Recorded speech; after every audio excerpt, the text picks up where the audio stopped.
J'y tiens beaucoup, quoi. Et c'est vrai que je me sens coupable, ouais. Alors qu'on ne devrait pas, quoi. On fait pas exprès de s'absenter. Voilà. Alors, votre sentiment général à la lecture de cette étude, de ce qu'on entend, est-ce que le travail est aujourd'hui plus pénible, moins supportable, ou bien est-ce qu'on a plus de mal avec les contraintes?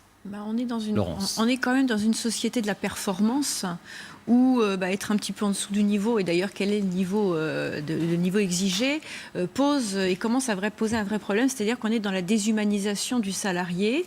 Finalement, ce qui entoure le salarié, sa vie personnelle ou même ses savoir-faire, on s'en désintéresse complètement. On le considère souvent à l'embauche par son diplôme, son expérience compte peu, et finalement on se rend compte que la personne est de moins en moins considérée. Et cette baisse de considération mène justement à cette perte de valeur, à cette perte de sens, et donc désinvestit complètement le salarié. Le monde du travail est plus dur, plus stressant, non seulement moins humain. il est plus dur parce qu'on voit bien qu'il y a des techniques de management aussi, de corporate, qui mènent justement à ces déshumanisations.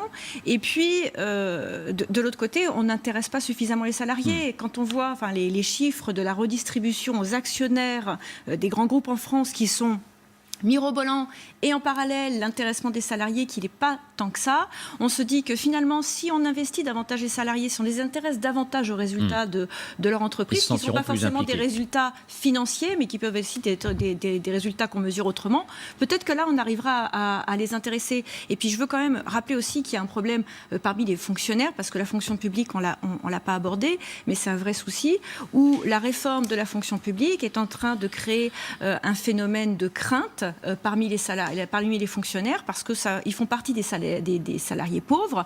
Ils ont souvent des tâches et des missions qui sont totalement pas intéressantes. Et donc finalement, je pense que là où il y a une vraie souffrance, c'est aussi chez les fonctionnaires, et on ne s'y intéresse pas suffisamment.